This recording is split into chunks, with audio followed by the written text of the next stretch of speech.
Bem-vinda, bem-vindo. Novo episódio do podcast da Aria Lixo. Hoje o convidado é Salvador Ramalho, fundador e CEO da SaveAd. Boa tarde, Salvador. Boa tarde, André.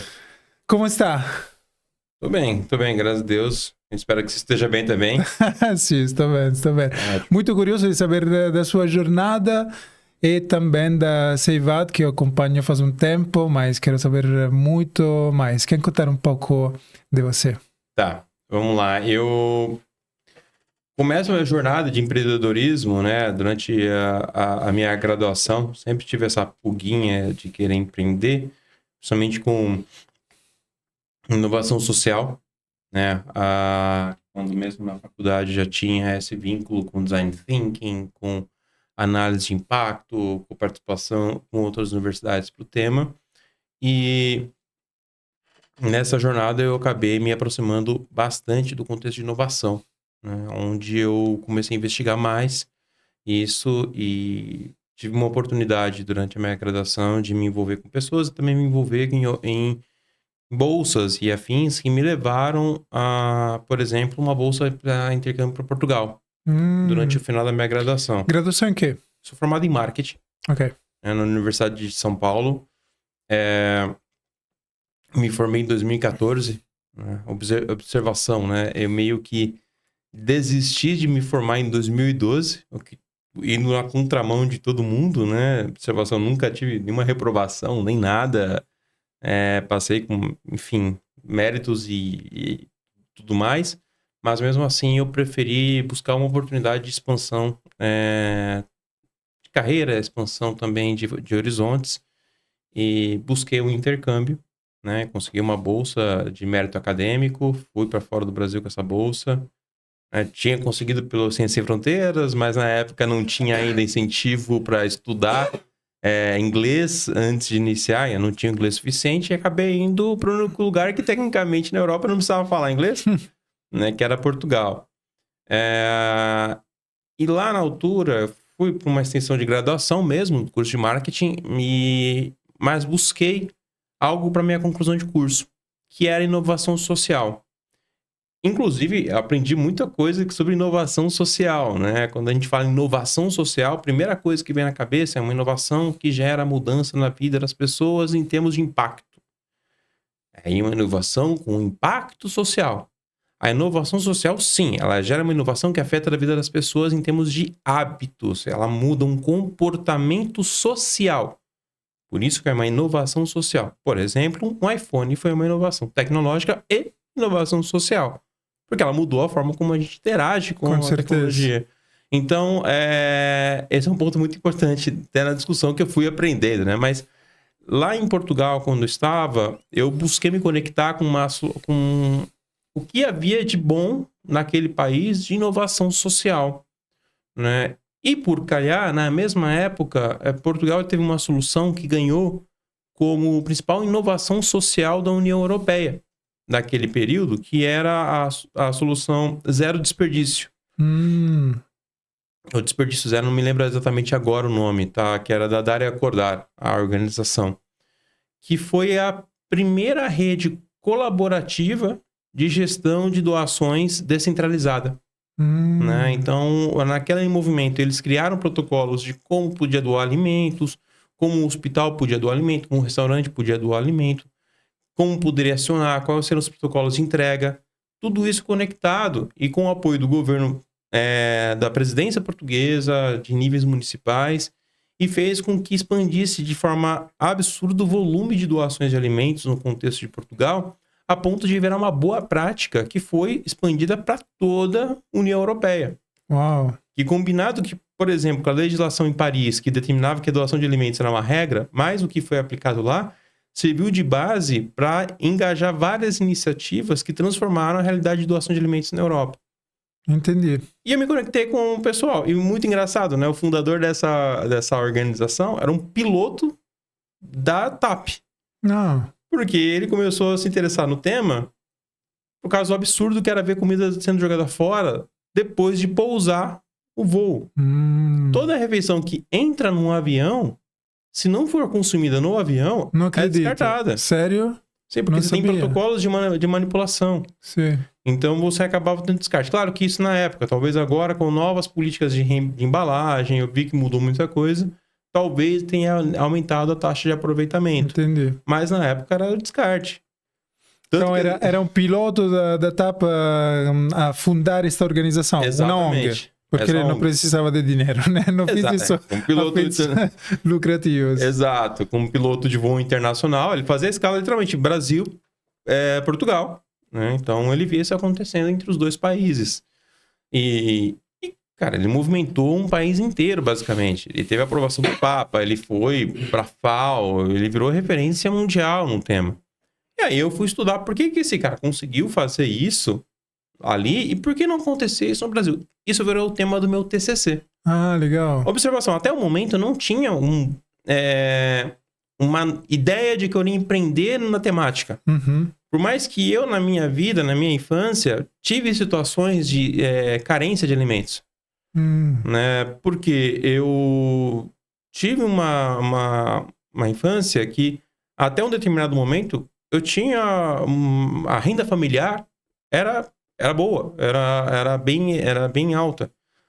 Mas houve uma quebra, né? Meu pai ficou desempregado, aconteceram uma série de situações, e que no final você tinha uma família de 6 pessoas se sustentando sob um salário de uma professora com R$900. Nossa. Então nós dependíamos, por exemplo, de doação de alimentos à escola que minha mãe trabalhava pra gente ter o que almoçar alguns momentos. Pra ter o pão, a gente pegava pão da própria escola.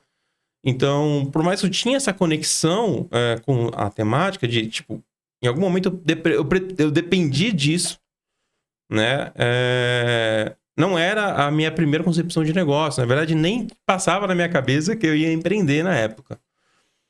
E aí eu trouxe esse estudo, né, do caso de Portugal, iniciei meu TCC lá, observação, não tinha essa necessidade, eu me antecipei, por mais que depois ocorreu uma mudança de regra na USP que me forçou a manter na graduação até 2014, porque mudou uma regra que colocou que eu não podia juntar e me formar o mais rápido possível, eu tinha que esperar um tempo.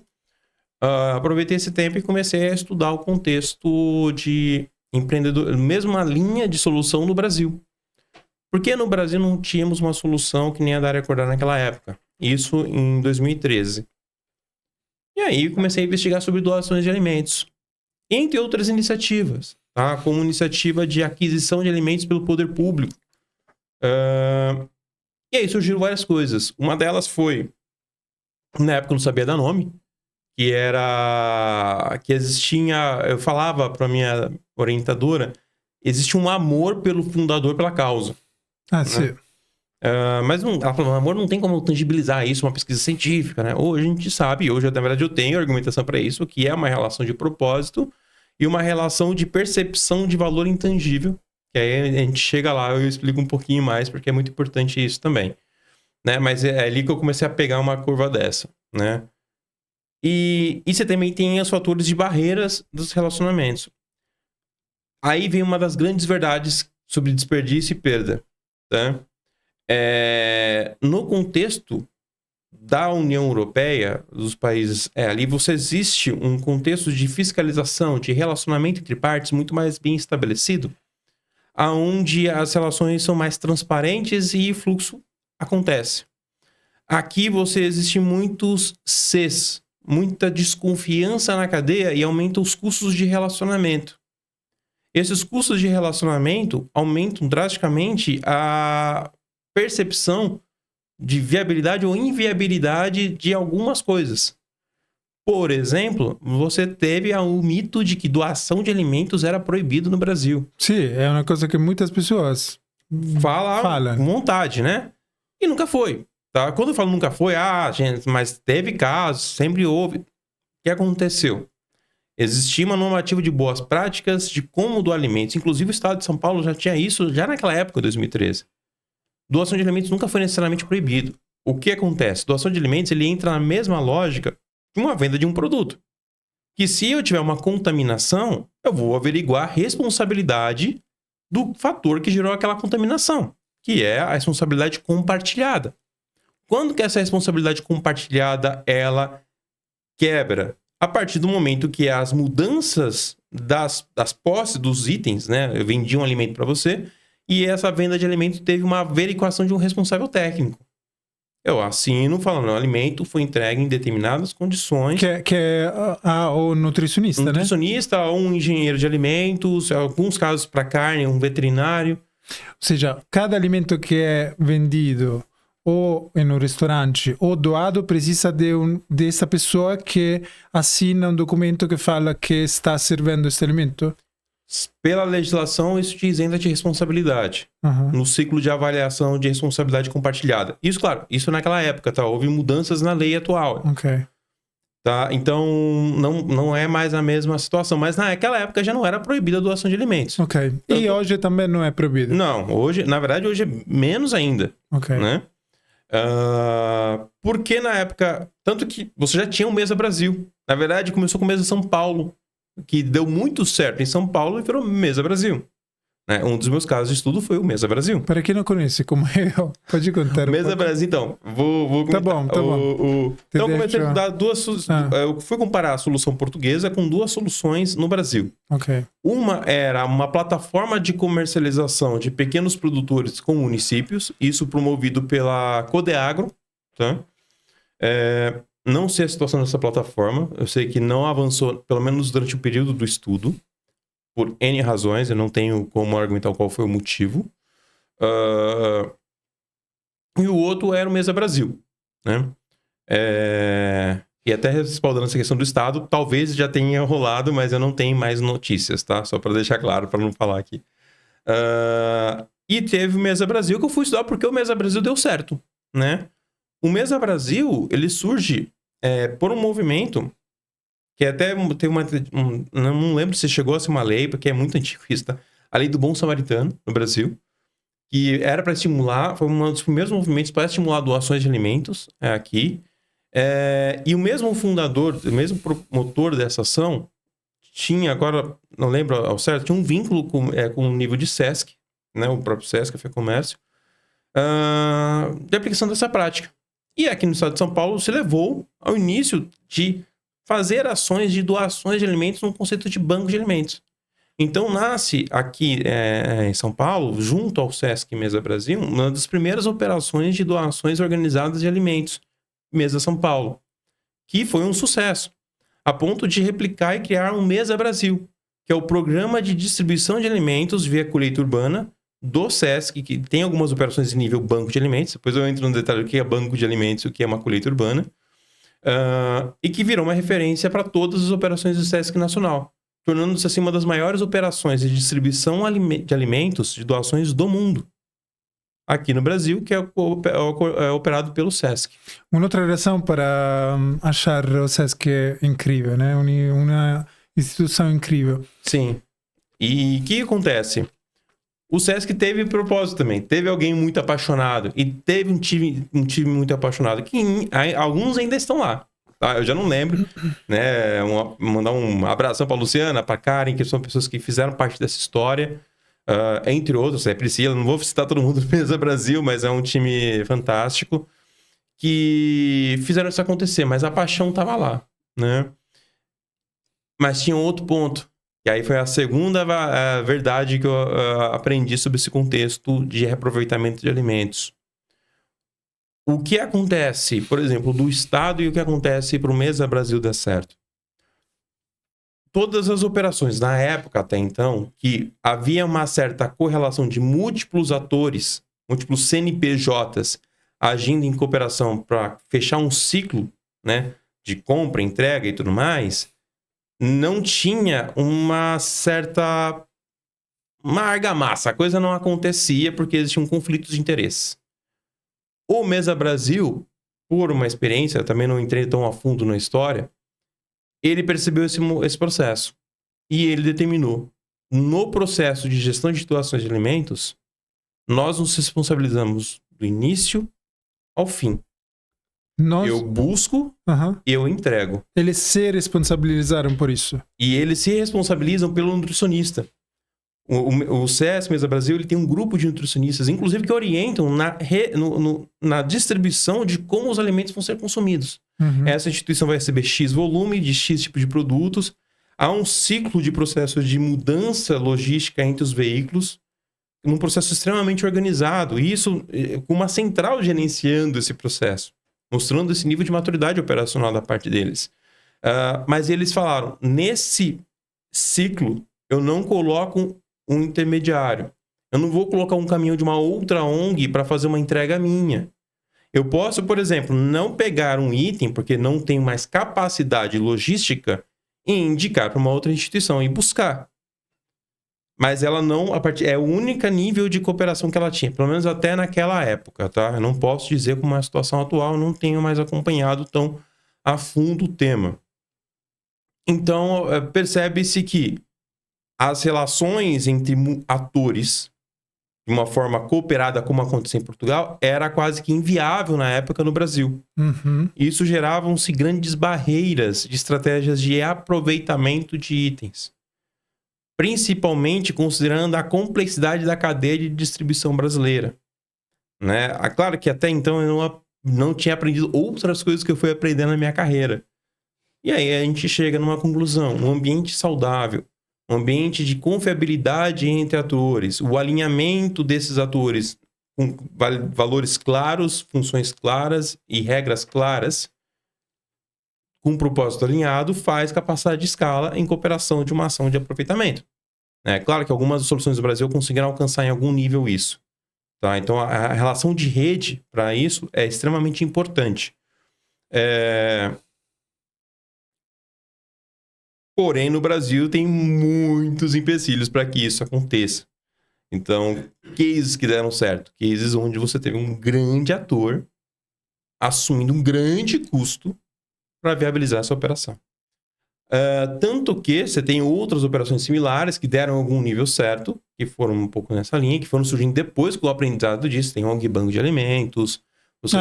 Conheço ONG Banco de Alimentos. Nós fizemos uma ação, colocamos um adesivo atrás do nosso boldinho da lixo para nossos clientes, falando da importância de evitar o desperdício de alimentos. Perfeito. Teve outras também, você tem Prato Cheio, você tem a Fundação Gaúcha de Bancos Sociais. Então você começa a ter outros articuladores níveis municipais, você tem o Banco de Alimentos Municipais que faz um trabalho fantástico. E eu vou agora comentar o que é a diferença entre banco de alimentos e colheita urbana. Que bom que você lembra as perguntas que chegam na minha mente. Porque o que acontece? Só para termos de contexto, tá? Colheita urbana é o processo de buscar e fazer a logística do ponto entregar para o outro, tá? Eu não tenho um ciclo de armazenamento. Tá? Então, o que se considera numa colheita urbana? Por exemplo, uma operação do Mesa Brasil ou de outros atores que fazem a coleta de fruta, legumes e verduras dos supermercados, o tempo de distribuição tem que ser no mesmo dia, porque ele vai ser aproveitado. Então, eu não tenho um ponto de armazenagem e manipulação desses itens para separação. Acontece na própria logística. O máximo que, por exemplo, o Mesa Brasil faz, ou fazia, não sei como está a situação, era parar em um ponto combinado, no Ceasa ou em algum outro lugar, que dava para fazer uma organização entre os volumes dos caminhões para as novas rotas de entrega. Então, como não houve esse armazenamento, isso configura-se como colheita urbana. Eu vou colhendo e vou distribuindo. O banco de alimentos, o próprio nome diz, é um banco de alimentos. Um banco mesmo, ele tem uma estrutura de armazenamento, ele recepciona, ele faz a triagem, ele pode ter nível de manipulação, de aproveitamento em alguns casos, como eu vi na época o Banco de Alimentos de Santo André, que fazia uma manipulação de refracionamento de alguns itens. E aí, com isso, ele poderia fazer uma ação de distribuição ou as instituições poderiam ir até lá e fazer a sua devida retirada do volume para a sua instituição. Tá? Por que eu estou falando sempre em nível instituição? Por uma questão de controle legal do processo. Né? A transferência de CNPJ para um outro CNPJ. Ter regras de ter um nutricionista, um responsável técnico, ter tido treinamento de boas práticas. Então, muito dessas instituições têm esses perfis. Né? A própria ONG Banco de Alimentos sempre teve um relacionamento muito forte com a Universidade de São Camilo, com outras universidades também, com a Faculdade de nutrição, saúde pública da USP. Então, sempre também teve essa conexão de trazer estagiários nutricionistas apoiando. Mesa Brasil nem preciso falar, né? Tem toda a estrutura completa. E níveis municipais também. Né? Então, essas relações geravam segurança entre esses atores. Né? Eles falavam, por que tu mudou para o Mesa Brasil? Por causa desse escudo jurídico.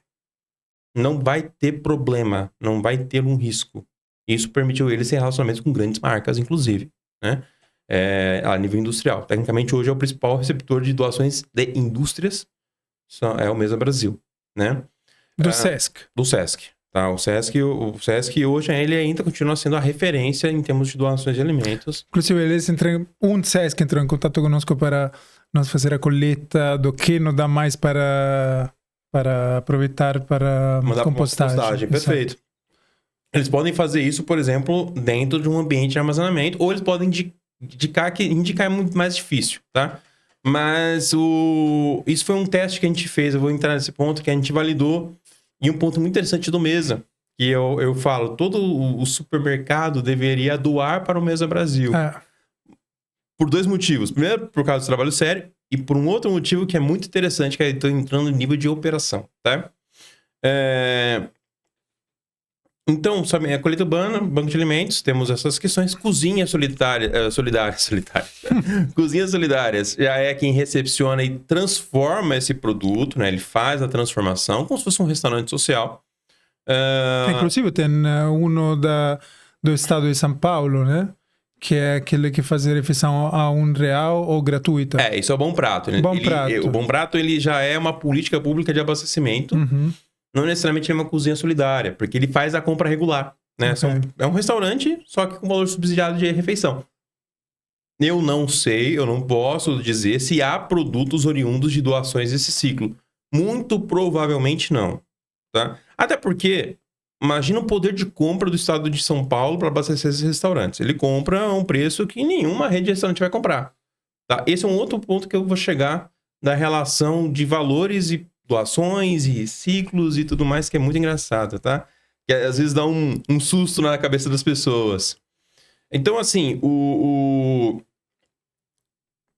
fui estudar esse aspecto, aprendi muita coisa e eu falei, vou agora investir mais nisso. Enquanto eu não posso trabalhar, porque eu não conseguia trabalhar, não conseguia estágio, não conseguia treinar, porque eu estava travado, né? Eu comecei a desenvolver estudo para pesquisas acadêmicas ou de inovação. PIP, FAPESP, bolsa, mestrado, um tema, com um intuito mais acadêmico. Ainda não era empreendedorismo. Era desenvolver uma tecnologia. Inclusive, ouvindo-te, você tem uma capacidade, te vejo como um professor de universidade. Já pensou nisso? Já te falaram nisso? Já, mas quem sabe, um dos meus conselheiros fala que eu tenho que fazer o doutorado. Eu falo, calma, uma coisa de cada vez. Senão a gente fica maluco. Enquanto você não conseguia, né, esse processo, estava tentando submeter projetos, aprendendo um pouco mais e investindo nesse estudo até que eu conheci uma primeira equipe para começar a pensar em talvez empreender. E surgiu o primeiro movimento que a gente chamava Realimentar, né, que era Realimentar, né, alimentar a todos. Que por coincidência chama-se feedback em inglês, se você for a tradução pura, Realimentar, feedback. Ah, legal. Que aí para traduzir era complicado. Porque é um nome genérico. É lindo. E aí... Com a old inglês. Que significa tutti. Exato. Legal, lindo o nome.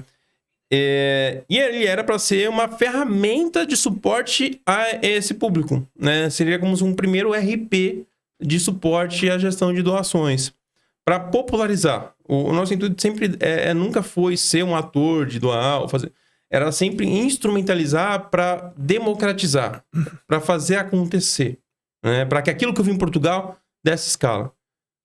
Não fui necessariamente eu que consegui chegar nesse ponto de doações, acho que tem outras startups que também fizeram um trabalho fantástico para isso. Como quais? Connecting Food, você tem mesmo o pessoal da Infinity, Acelera SG, pessoal lá da Bahia que faz um trabalho fantástico. Mas ainda existem? Existem. Ainda bem, fazem uma diferença tremenda na nossa sociedade. Ainda bem. Ainda bem. Não. Ah, não. Fala, ainda bem que eles existem. Mas aí em 2014 tu tava com essa proposta, né? Só que daí me formei. Enfim, eu cheguei à graduação e deu um mês que eu me graduei. Eu fui, um mês e meio na época, eu fui convidado a trabalhar no Itaú Unibanco, né? Fui trabalhar em banco, né?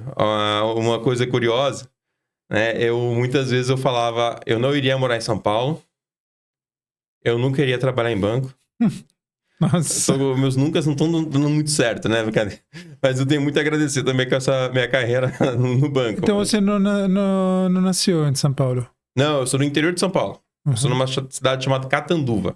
E fica próxima a São José do Rio Preto, a cidade mais relevante ali em termos de referência, a 400 quilômetros daqui. Bastante. Então, ponto de consideração, eu saí de Catanduva para São Paulo com 17 anos, né? Passei direto na Universidade de São Paulo e vim para cá. Observação, acho que eu tinha viajado para São Paulo uma única vez na minha vida, né? Então, vim para morar na segunda vez, né? Na Zona Leste, próximo à USP Leste, enfim. Eu falo que eu já passei por algumas coisas meio malucas na minha vida, né? Tanto que o pessoal fala, você vai fazer intercâmbio e ficar em Portugal. Gente, eu fui morar com 17 anos na Zona Leste de São Paulo, um moleque que tinha sei lá, minha mãe morava num lugar que tinha 3 quarteirões, tinha 10 vacas. Entende? Então era bem interior, assim. Catanduva não é uma cidade pequena, mas também não é aquela cidade, né? Tem 120 mil habitantes. Aí eu fui trabalhar no Itaú, mas ainda continuava com o projeto. Mas uma pegada de negócio social, né? Não pensava, por exemplo, sair do banco para seguir, eu queria iniciar minha carreira, né? Comecei como analista júnior de UX, né? User Experience. Por quê? Por causa dessa vertente de marketing, comportamento de consumo, análise de... né? Que estava mudando muito porque a internet e os celulares começaram a ser... Eu entrei nessa época, que assim, começou a fortalecer muito o mobile banking. Né? Que era 2014. 2015, 2014 para 2015. Nubank acabava de nascer, né? Ele tava para nascer ali naquela época, 2015 ou 2016. Então começava a falar, precisamos fazer algo. E ele já tava fazendo, né? O Itaú, ele sempre teve essa... Ele sempre é um banco muito veloz nesse aspecto. Mas como todo monstro, né? Ele, em termos de tamanho, ele não é tão rápido quanto o Nubank no começo, né? Uma coisa é você falar para uma empresa que tem, sei lá, 40 milhões de correntistas, muda a direção do dia para noite. Não é assim também que, né? Não vou mexer um shopping inteiro, não vou deslocar ele. É uma coisa, uma lojinha mudar de ponto, uma coisa é mudar um shopping, né? Então, comecei a trabalhar no Itaú, ainda continuando com o estudo, né? E lá fui trabalhar com UX. E foi a experiência do usuário, a experiência do cliente, para quem não sabe, né? Isso, User Experience, né? Que é o cara que vai analisar ali como que deveria ser a interação do usuário junto a um aplicativo, né? A jornada da sua relação com ele, para ter a melhor experiência possível, tá? Só para um ponto de análise, no UX não faz experiência, cada um tem a sua. O que o UX faz é tentar decifrar qual delas deveria acontecer com mais frequência para o sistema ser o mais confortável possível dentro do seu propósito ou atingir o seu propósito, que é orientar o usuário para algum fim estratégico, uma contratação, alguma outra coisa, que aí cabe ao negócio digital. Eu não preciso nem falar, na época era uma coisa, hoje em dia está super popularizada essa lógica, tá? Mas foi muito interessante também esse momento, porque eu ainda continuava com esse estudo acadêmico, ainda ia visitar banco de alimentos, eu tentava fazer algumas operações, alguns testes, né? Já tinha participado de uma pré-aceleração. E em 2015, mesmo quando eu já tinha começado a trabalhar no banco, eu tive uma oportunidade de... Foi muito engraçado isso, tá? Eu falei muito com os meus gestores que uma hora começou a surgir essa ideia de empreender. Eu vou querer empreender em algum momento. E aí é um ponto, às vezes na sua carreira, quando aparecem pessoas que também te ajudam, mesmo em lugares mais... na época eu tinha alguns gestores, né, que olharam para isso, conversaram entre si e falaram, cara, eu concordo com o teu sonho, eu acho maravilhoso, E eu vou te colocar no lugar certo para você, aqui dentro, se desenvolver para isso. Que é Cubo. Não. O Cubo tava começando a nascer nessa época. Não, foi a sala de performances de vendas do site e tal. Na época, era o e-commerce com maior volume transacional da América Latina. Né? Mais de Mercado Livre. Não, na época ele movimentava 2 bilhões ano. Né? Era o ambiente de contratação digital com maior movimentação. Né? Não lembro agora o número exatamente, mas era o maior na época. E o que essa sala fazia? Essa sala tinha que pegar o site do Itaú, que naquela época ele tinha uma cara de década de 2000, né? Ainda era meio maluco ainda, a gente fazia uns negócios ali, um sistema parecia meio arcaico, mas a gente tinha que fazer alguma coisa bacana e estimular o usuário a facilitar o caminho de uma contratação. Então tinha que pensar várias sacadas. Como que eu faço esse cara mudar o fluxo? Como que eu faço esse cara contratar aqui? Qual é o gatilho dele? Por exemplo, se ele está investindo 10 mil na poupança, por que ele não investe num fundo que vai render um pouco mais esse mesmo dinheiro? Que para o banco era mais interessante. Então, começou a trazer um pouco esse feeling de comercial, esse feeling de transacional. Né? E claro que na época eu ainda era muito apaixonado por causa.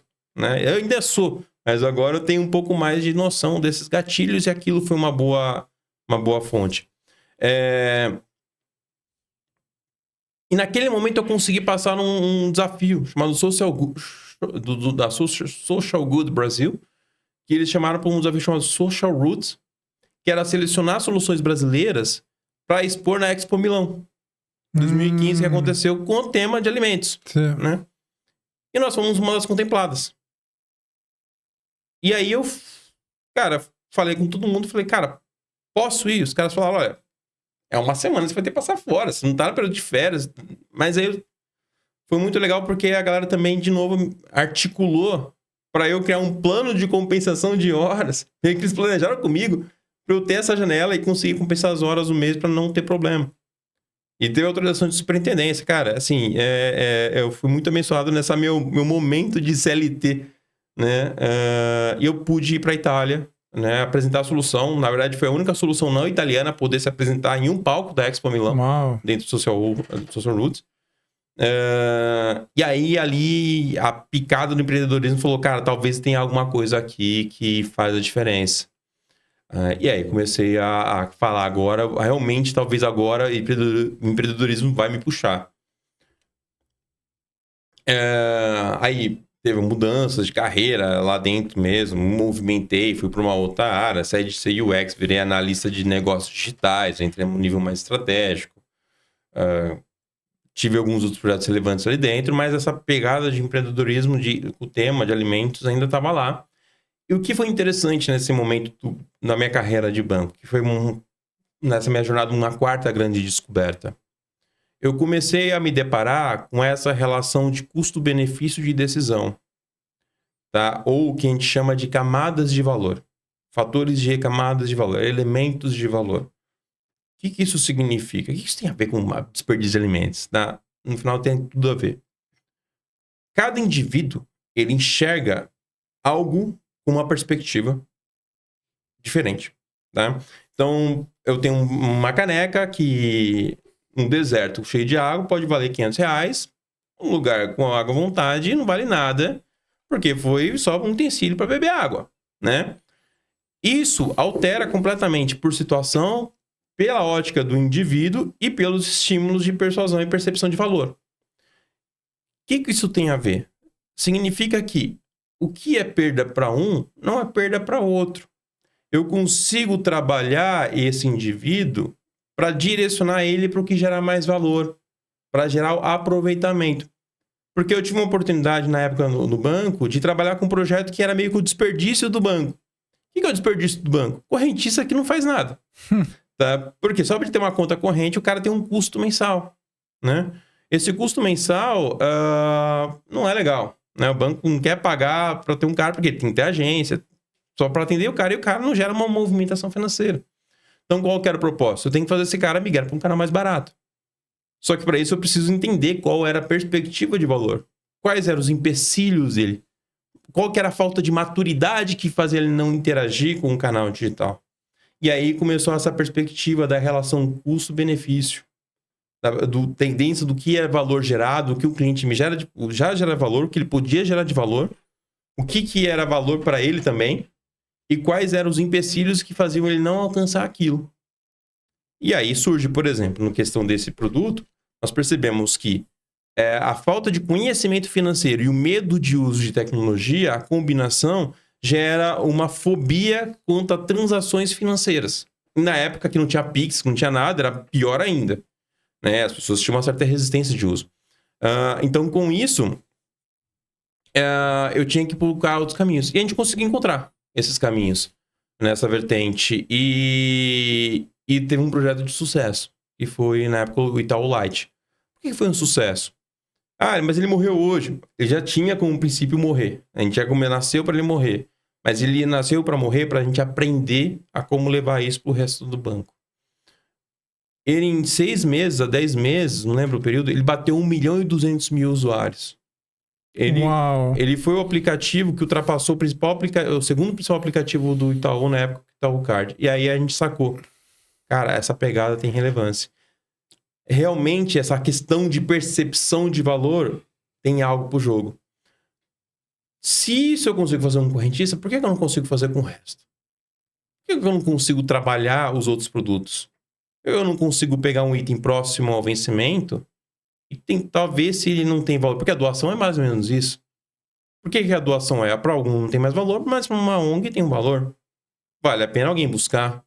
E esse vale alguém buscar também tem um valor, porque ele executa. Porque todo valor ele é uma base para motivação. E olha que engraçado. A formação de marketing, a ciência de marketing é assim, os estudos para... vou resumir aqui, né? A área de estudos assim, sociais sobre as relações que levam às trocas de valores. É como fazer acontecer uma troca de valor. Né? Então, eu promovo algo entre você para haver a troca de valor. Claro que valor hoje se entende-se dinheiro, mas o dinheiro, por si só, ele é um consenso de valor percebido. Tá? Por isso que se associa mais com o dinheiro. Mas a essência do marketing é promover a troca de valores entre atores. Então, quando eu vou para essa vertente, eu posso ter um gatilho de calcular a rota do que é troca de valor. A doação é uma troca de valor, porque é uma transação. A venda é uma troca de valor. Mandar para compostagem é uma troca de valor.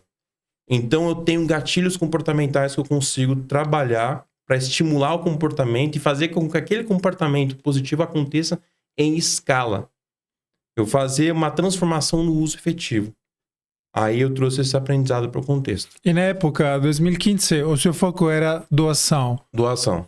Aí começa a surgir uma outra perspectiva. Na época, eu já tinha lançado uma marca chamada Tem Pra Já depois, que foi, eu ganhei um hackathon na GS1, até foi um pessoal que juntou ali, a gente ganhou, e tentou empreender nessa vertente, que seria o marketing dos próximos ao vencimento, que a gente já viu alguns casos.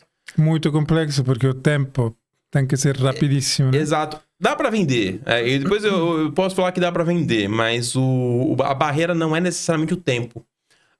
Tem o tempo, que é o risco de consumo, mas aí você supera, como é o caso, por exemplo, uma Food Safe, supera isso muito bem. E tem outro fator, que é o seguinte, quando você expõe uma marca num canal onde você tem um valor abaixo da praticado ali, você gera uma depreciação de valor percebido.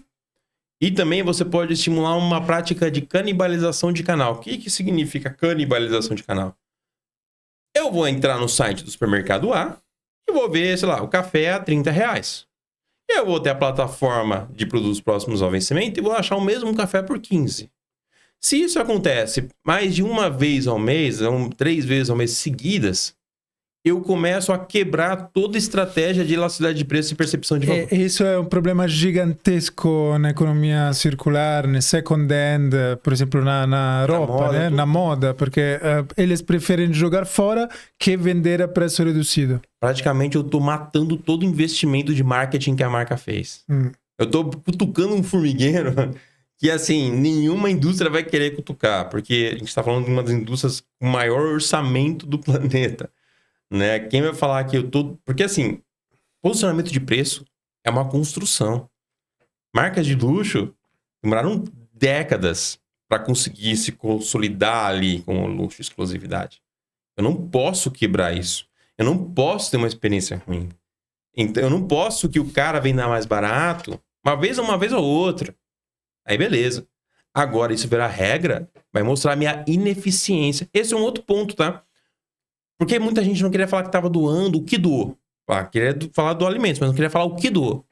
Porque se ele associa que esse ato de doação tem um vínculo com o seu produto principal, ele está declarando à sociedade a sua ineficiência operacional de abastecimento. Se a empresa tem capital aberto, cara, o que eu vou falar para o investidor? Falar, cara, ó, seguinte, eu produzo 10 milhões e perco 1 milhão porque é perda processual. Mas peraí, você está doando meio milhão? 50% da sua perda, na verdade, é um erro estratégico. Porque você produziu, sim, tem uma relação de demanda, que é super normal, tá? Vamos considerar que análise de demanda de consumo é algo complexo, bizarramente complexo. Né? Na época que eu comecei a estudar isso, a melhor relação que eu vi no Brasil era de acerto de 52%. Tudo que ele produzia só tinha 52% de certeza de consumo. Em que setor? Bebidas. Eu não posso entrar... Não, mas... bebida... Cerveja. Então, se o cara projetava que ia vender 1 milhão, produzir 1 milhão, ele só vendia pelo preço planejado 520 mil. O restante ele ia ter que trabalhar com promocionamento, vender agasalhada, ia fazer uma zona para tentar desovar. Mas ele só acertava isso. Tá? E eu tô falando da melhor eficiência possível. Agora imagina os outros que não chegam nem perto disso. Inclusive a cerveja se conserva muito tempo, né? Diferente de produtos in natura, por exemplo. Perfeito. Né? E ele tem uma relação... E assim, aí a gente vai entrar... Eu posso falar aqui de várias coisas de alimentos, inclusive, da validade. A gente pode entrar nesse tema também. Mas exatamente. Então, muitos não queriam declarar o que doava ou vender. Então, você tem que trabalhar com muita cautela essa informação. Por isso que uma sacola surpresa é uma puta ideia. Por quê? Eu oculto em produto. Eu tô ocultando o produto. E é uma aposta. Né? Eu brinco que a sacola surpresa é uma aposta. É tipo uma bet do vencimento. Você pode dar bem, pode dar mal. Que é o Food to Save, né? Food to Save, ou Too Good To Go, na Europa, Good Meal, no Chile. A Food to Save é uma cópia do Too Good To Go. Está indo muito bem, né? A empresa. Eu não posso dizer... pelos números declarados à mídia, estão indo muito bem, né? É um produto que tem capacidade de crescimento, mas ele tem um ponto crítico, que é o mesmo ponto que aconteceu em Portugal da doação de alimentos. Não sei se está acontecendo, eles também não vão revelar essa informação, mas é um risco que eles já devem ter mapeado, já sabem que deve acontecer isso. Na época, em Portugal, quando percebeu-se da taxa de aproveitamento de doação rastreada, muitos dos restaurantes perceberam, 85% a 95% deles perceberam que com boas práticas de manutenção e armazenamento, aumentava o tempo de vida do produto dentro da operação. Uhum. Então, o que ele produzia no almoço, ele podia trabalhar na janta. Isso fez com que ele reduzisse drasticamente o custo operacional e reduzisse drasticamente as doações de alimentos, porque ele realmente buscou eficiência. Claro. Como é na Itália o aperitivo? Você conhece o aperitivo na Itália, formado, que aqui não é muito comum. Não, a ideia muita coisa. A ideia é que um bar... Na Itália bar é durante o dia, né? Não é o bar noturno, é o bar durante o dia. Então serve café... comida, e a comida muitas vezes é fresca e não é boa o dia depois. Então o que se faz? Que a 5 pela tarde se monta uma mesa onde se vende o spritz, copo de vinho e esta comida está de graça. Liberado. Exato. É um buffet liberado para pessoas beber. Aqui não é comum, né? Cara... Aqui eu não vi isso, mas deve apelar para rodízios, que eu já vi alguns bares fazendo rodízios, que deve ser essa prática de estratégia de manipulação. Né? Tem um ponto muito importante, tá, André? Esse é um ponto de diferença entre Europa e Brasil. Aqui você exige alguns certificados para o food service, HACCP, você tem algumas boas práticas, mas não é tão rígido quanto a Europa. Por exemplo, se você não tem essas nomenclaturas, que não vou lembrar todas, certificados na Europa, você não pode nem operar. Portugal mesmo, Itália, eu sei que se você não tivesse, o fiscal chega lá e você não tem esse certificado em dia, fecha na hora. Não tem, vou te dar uma multa. Não, fecha na hora e ponto, acabou, ele manda todo mundo embora. Quando eu fui lá para Portugal conversar com professores acadêmicos, falou, Salvador, se vier, olha, o estabelecimento vai ser fechado agora, por favor, todo mundo se retire do lugar. Não, aqui não, o cara vai lá, vai dar uma multa. E isso reforça um pouco da questão da doação de alimentos, que eu não bati, porque muito falava que era proibido, tá? Um dos fatores que levaram a essa percepção de proibição é que a maior parte dos estabelecimentos não atende às regras mínimas esperadas de segurança alimentar. Tem algum furo.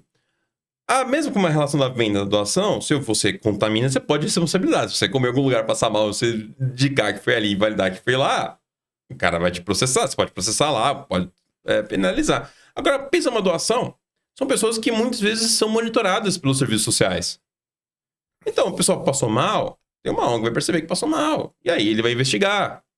E se falar que foi aquele lugar, aquele XPTO, pode ter, e como teve, fatores legais que vai meter um processo. Então, quer dizer, você abre muita brecha para algo que não gera nada. Na percepção do cara. Claro. Então, assim, por que eu vou assumir um risco de tomar um processo que eu tomaria com venda para doação? Então doação de alimentos é proibido, não é que a doação de alimentos é proibida. É que ela não compensa porque ela gera risco jurídico. Claro. E, na verdade, o risco jurídico não está na questão da doação. Claro. Está, na verdade, que o estabelecimento não podia nem estar funcionando. Né?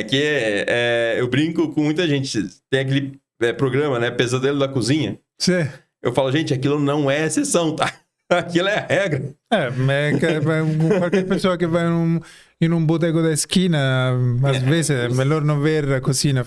Exatamente, aquilo é a regra, tá? Então, isso surge um pouco essa percepção de que doação era proibido, tá?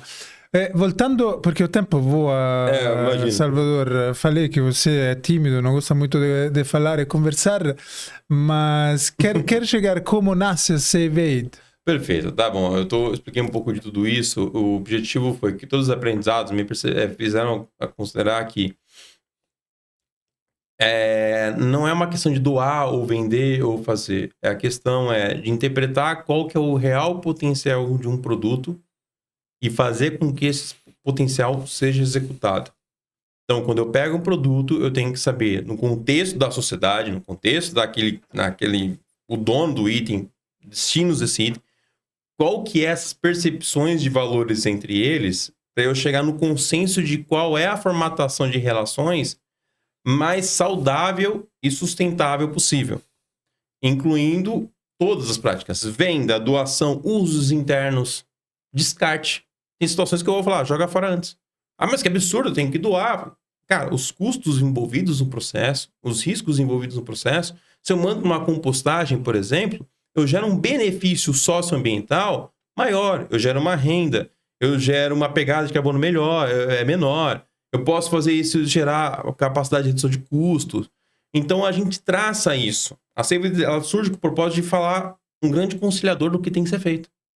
Pegar e administrar esses estoques que muitas vezes vão ser abandonados, não só em alimentos, a gente começou a perceber que não era só algo para alimentos, poderia ser para qualquer coisa, construção civil, para outros, e criar essa lógica de achar o melhor e fazer com que esse melhor seja aplicado. Entendi. Entende? Então a gente passa a assumir um estoque de uma empresa, tomar as decisões, isso com o auxílio de algoritmo, para tomar com a metodologia que eu fui desenvolvendo e aprendendo, né? Fui falando tudo isso porque isso surgiu, foi criando cada pecinha na minha cabeça do modelo. Então cria-se um modelo, aplica um modelo para virar um sistema de decisão. O sistema de decisão fala exatamente como que tem que ser aplicado por essa metodologia e a gente na plataforma começa a monitorar e aplicar elas. E aí a gente coleta os aprendizados, valida. Por exemplo, tem lugares que eu validei que era melhor aquela instituição parar de receber doação, deixar essa doação para uma outra instituição em si e usar a projeção de consumo para ela comprar. Porque ela tinha tanto subsídio financeiro que se ela não tivesse essas doações, ela podia ter poder de compra e planejamento e negociação, fazendo com que ela comprasse com quase metade, a 70% do valor que ela fazia a aquisição, porque a doação fazia com que ela perdesse a previsibilidade de consumo real. Claro. E ela tinha que comprar de última hora, porque a doação não contemplava tudo. Então, assim, eu preciso... E não é previsível como a compra, claramente. Exato. Então, a doação afetava. Quando você é muito grande, a previsibilidade, o poder aquisitivo, às vezes conta mais do que ali. Então, quer dizer, a doação quebrava a capacidade de planejamento de compra e fazia com que a compra fosse muito mais cara para aquele perfil. Então, para ele, aquele volume daquele item não vale a pena. Então, olha, vem batata? Não, batata deixa para outra instituição, que para ela faz sentido. Então, olha o contrassenso. Eu estou falando para aquela ONG não aceitar uma doação de alimentos. Mas por quê? Porque ela tinha um orçamento absurdo de apoiadores e de convênio público. E tinha mais valor, o dinheiro ia valer mais para ela. Claro. Então, é isso que eu falo dos consensos, é isso que eu falo das tomadas de decisões. E a partir do momento que eu tenho esses consensos de tomadas de decisões, eu tenho saudabilidade do processo. Eu tenho processos que podem ser longos, que podem crescer. Eu posso ter um processo que eu posso, por exemplo, uma food to save, como eu falei, do aproveitamento, ou uma outra vertente, beleza, o cara aprendeu que ele pode ser mais eficiente. Então, ele vai vender mais para esse canal. Mas, ao mesmo tempo, ele pode comprar melhor de outros canais. Ele pode começar a comprar o excedente de uma indústria porque ele tem previsibilidade produtiva. Ele sabe como funciona o produto dele. Então, ele começa a melhorar o ciclo de compra. Então, ele reduz o desperdício de outro lado.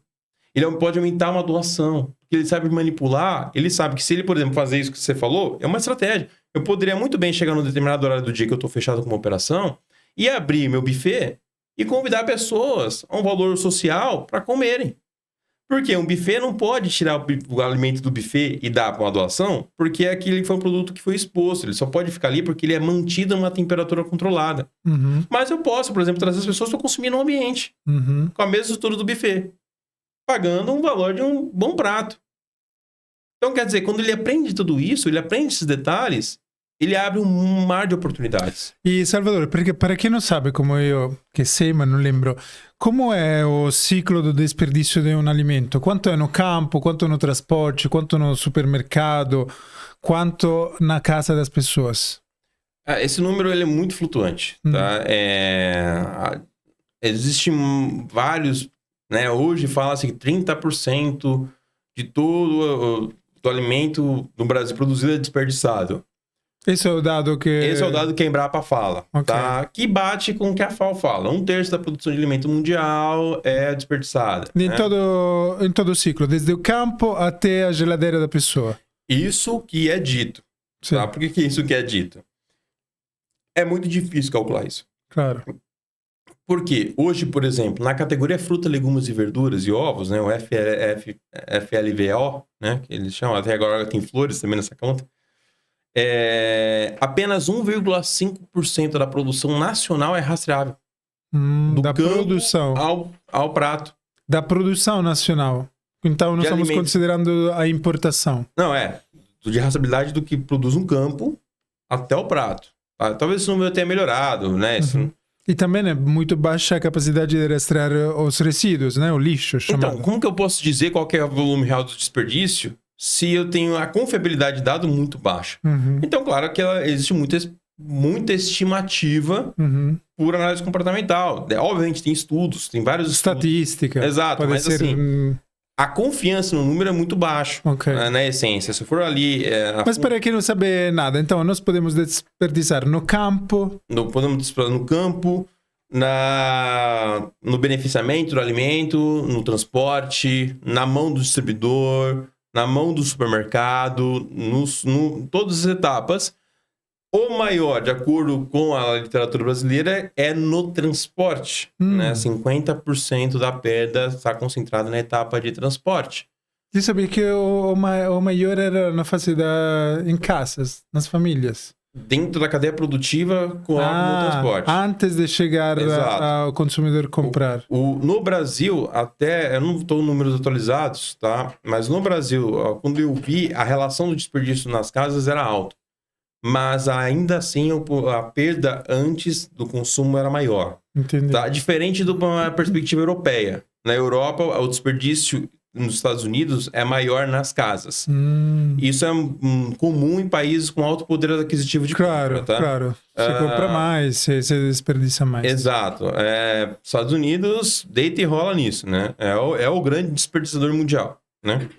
No Brasil, você tem outras etapas, né? Por que do transporte? Grandes distâncias. Os caminhões não são refrigerados. Cara, se a gente entrar nessa conversa, a gente vai mais umas 3 horas. Tem caminhão refrigerado, tem má qualidade de pista, tem falha fiscal, o produto chega sem estar devidamente declarado, tem que retornar ao fornecedor, só que tem tempo de vida curto, aí a orientação de descarte e bonificação. Cara, existe um limbo aqui. Muitos problemas. E onde a sua empresa se encaixa em toda esta cadeira muito complexa? A gente se encaixa, há muito tempo eu falava em supermercado, mas aí eu aprendi o seguinte, nós nos encaixamos aonde o dono daquela etapa é dono do risco do estoque. Significa isso? Ele não tem para onde fugir. Se ele jogar fora, a conta é dele. Claro, isso é um insight que eu tive nessa sala de podcast com um cliente generalista que tem 3 restaurantes e ele contratou o nosso serviço sobretudo porque queria saber quanto estava desperdiçando de alimentos. Depois gostava da ideia da compostagem, um impacto ambiental positivo, mas ele queria quantificar e a empresa de coleta que passava no nosso restaurante não pesava.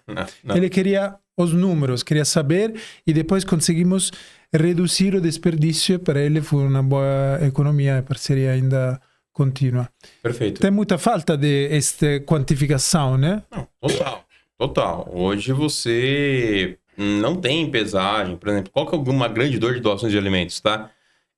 Você vai lá pegar a doação de alimentos, muitas vezes o doador não quer pesar o que vai te doar. Ele fala, pesa aí. Alguns deixam balanço, alguns nem deixam balanço. Alguns a própria ONG pega assim no braço aqui, ó. Acho que tem uns 15 quilos aqui. Bota aí uns 15 quilos. Uma vez a gente fez um teste, tá? No supermercado de doação de alimentos. Nós deixamos a balança, nós pesamos antes e deixamos a ONG buscar depois. E aí, sabe o que aconteceu? A ONG errou em quase 30 quilos. Para menos a doação. Olha que absurdo. Ele levou tudo, exatamente, porque foi separado, bonitinho. E ele errou. Então, quer dizer, esse número é muito difícil porque ninguém mede. Porque alguns dos atores que nós estamos falando não são os donos do risco do estoque. Eles não têm a preocupação do número. Esse restaurante tem. Mas tem a percepção do conselho de administração, que como você comentou antes, é aquilo que cobra os números, né? De quanto desperdício influi no conto econômico? Aí entra o outro segredo da CIVED quanto à solução, tá? Quando eu vou para um nível, aí resume a contra que eu falei do banco. Quando eu vou de percepção de valor, entenda o seguinte: desperdício para mim não é o desperdício para você. O que é perda para você não é perda para mim, porque nós temos outras percepções de valor. Perda e desperdício. Nossa, eu termino. Eu não consigo deixar um grão de arroz no prato. Exato. Tá? Cada um tem a sua percepção. Exato. Então, pensa assim: eu tenho um conselho aqui. Ele tem a informação de perda. Ele vai olhar a situação fiscal e financeira da empresa. Quanto que representa esse item? Deve representar 10 a 15% de perda de volume efetivo, tá? Pro varejo, pro supermercado. Eu não lembro exatamente esse número, mas chega a isso, que é de fruta, legumes e verduras, tá? Okay. Mas o cara declara que perde 2,8% no fechamento contábil. Aí ele vai olhar 10, 15%. Eu sou responsável por isso? Eu posso negociar com o fornecedor uma bonificação. Eu posso negociar com o fornecedor uma troca para compensar isso. Então, quer dizer, financeiramente dizendo, ele está compensando, ele está abatendo essas negociações. Mas o volume é real. Continua sendo 15%. Só que financeiramente declarado, ele vai falar 2,8%. Por isso que eu falei que é difícil chegar na conta. Porque ele não vai olhar, vai te declarar o financeiro, ele não vai te declarar o volume efetivo. Ele não se importa com essa medida. Ele buscou compensações. Algumas indústrias buscam compensações fiscais. Eu vou jogar fora e vou conseguir a recuperação de crédito fiscal do imposto que eu paguei antecipado. Como eu perdi, eu vou recolher o que tinha pagado indevidamente. Então, quer dizer, começa a ter fatores e o cara foge da responsabilidade. Para resumir, a CIVED ajuda qualquer tipo de empresa agora que tem estoque a melhorar a vida útil do estoque. Sim, e se ele considera que ele precisa ter essa eficiência. Por isso que ele é o dono do risco. Quando ele não tem essas artimanhas que eu te expliquei, ele vai ter que se virar. Ele vai ter que buscar eficiência. E você já trabalhou com os produtores rurais? Porque uma outra coisa absurda é quando o produtor rural prefere não vender porque o preço de venda é tão baixo que nem faz sentido. A gente flertou uma iniciativa com cooperativas. Por causa que os produtores rurais eles não têm nem nível de gestão de volumetria produzida, muitas vezes. Ele não sabe quanto ele tem plantado. Ele não sabe que tem 500 pés. Ele chuta ali quando tem, porque colocou umas plaquinhas. Então ele tem um buraco operacional de maturidade. Então as cooperativas podem ser uma boa referência de criar isso para ele, né? Ser o lugar que vai armazenar, negociar e tudo mais. O grande ponto é ainda existe um buraco de gestão estratégica comercial e tomada de decisão ali, tá? Então, a gente acredita muito que o caminho para ajudar produtores rurais é por meio de cooperativas. Quem acredita? Nós como CIVET, tá? Quando se fala de alimentos. Né? A gente hoje de alimentos, a gente está apontando para distribuidores e indústrias, tá? Porque eles têm que se virar com a responsabilidade. E também construção civil, outras frentes. Então, o foco de vocês agora é... Indústria e distribuidores. Perfeito. Tá? Por quê? Eles são dono do risco. O varejo em si ele não é dono do risco. Mas também um produtor rural, o agro é dono do risco. É que aí ele contrata o cooperado para gerir, que o cooperado ele entra como distribuidor. Então, o cooperado ele entra como esse papel de distribuidora desse item. Então, para nós, focaria na cooperativa. Porque, claro, poderia atender o agro com o maior prazer do mundo. Mas ainda existe um buraco operacional que eu tenho que pegar esse cara e abraçar ele. Entendi. Tá. Salvador, poderia continuar muito a conversar com você, mas o tempo já acabou a nossa hora juntos, mas fico muito feliz porque entendi muito mais desse setor complexo que você está dedicando mais de 10 anos a estudar, né? Então, muito obrigado por contar um pouco da sua jornada. Quer falar onde as pessoas podem encontrar, né? Nas redes sociais? Claro, todo mundo que quiser procurar CIVET pode buscar tanto no Instagram quanto no LinkedIn, no próprio site. Né? Nós estamos agora para fazer um lançamento da nova versão da plataforma, então vão ter benefícios para quem quiser trabalhar com o tema, cupons de uso da ferramenta para iniciar a testar as novas funcionalidades. E também pode me procurar tanto no Instagram como no LinkedIn para saber mais, para orientar sobre esse contexto de desperdício, perda e aumento de valor. E contem com a CIVET para fazer o mundo um lugar mais justo, com decisões mais claras e que todo mundo ganhe. E que principalmente o mundo ganhe e o valor seja executado, né? Porque desperdiçar comida, desperdiçar produto é um crime. Muito obrigado, Salvador. Imagina. Até a próxima. Eu que agradeço. Valeu.